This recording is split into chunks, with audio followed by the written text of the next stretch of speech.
Here is Pete Cowen explaining chipping and pitching. He will discuss 1. Short game mechanics, 2. Chipping, 3. Pitching, 4. The 50-yard pitch, 5. The lob shot.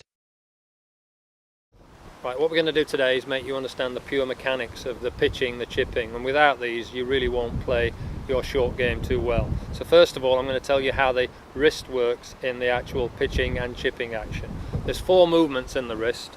The wrist moves up, down, side to side, and I call that a wrist cock, a wrist down cock, a hinge back and a hinge forward. And without understanding the wrist movement, you won't understand the mechanics of short game.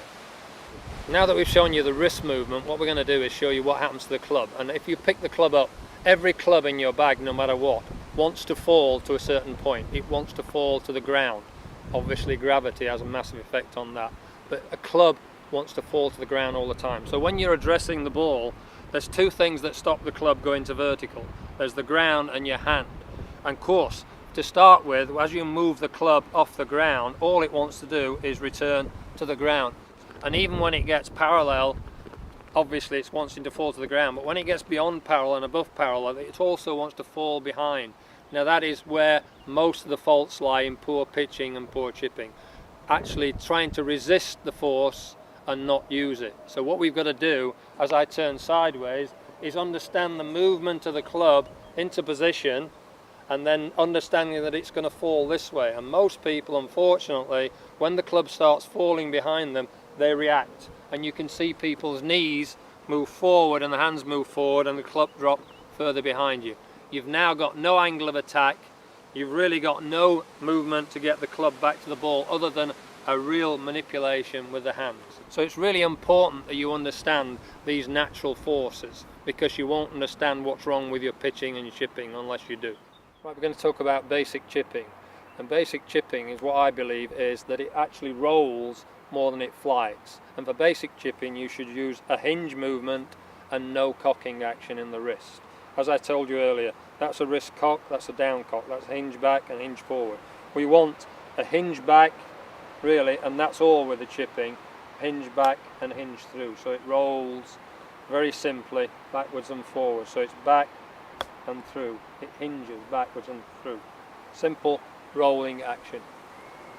The left hand does very little. A subtle left hinge, but a little bit more right hinge here, and take it through to finish. Okay, just a very simple chipping action. Right, what we're going to talk to you about now is a basic pitch. Now pitch is one that actually flies more than it runs. So what happens here, we want a little bit of cocking in the actual action. With the chip we add all hinge.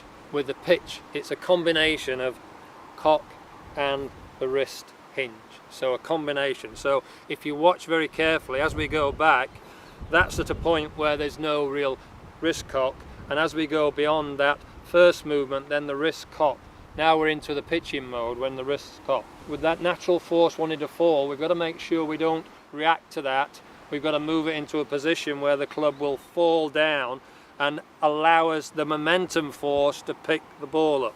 So a very simple pitch is move the club through position, so there's no real movement in the wrist cock until about hip height, then the wrist cock.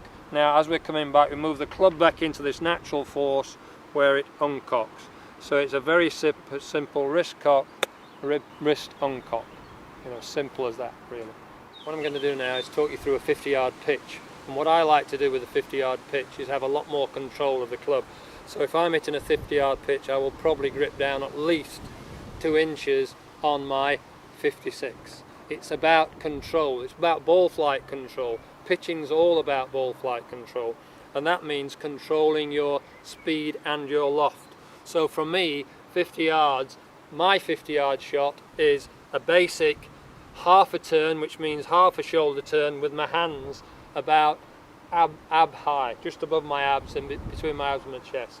And I know that with a 56, when I move to that position, that will give me a 50-yard pitch. And all I've got to use is momentum speed with that. I haven't got to increase the speed, I've just got to use momentum speed. So when I set up, slightly open, weight on my left side, grip down 2 inches, and now move my shoulders about half a turn, my hands with a little bit of wrist cock reach just above my abs, in between my abs and my chest, and from there I'm allowing that club to, again, to fall with natural force and pick it up with my body on the way through. So that will look a little bit like this. So half a turn with the abs, and then from there we pitch it down, about a 50-yard pitch. Use the bounce. What we're going to talk about now is the lob shot, really, where the ball goes up very, very high and lands as though it's got a parachute on its back. And what we have to do with that is use the loft correctly. And what I like to do with the loft is I like to almost match it to my right hand. It's a specialist shot, so my right hand almost, the more loft I have, the more right hand I have in position. So if my loft is very open, my right hand's more on top.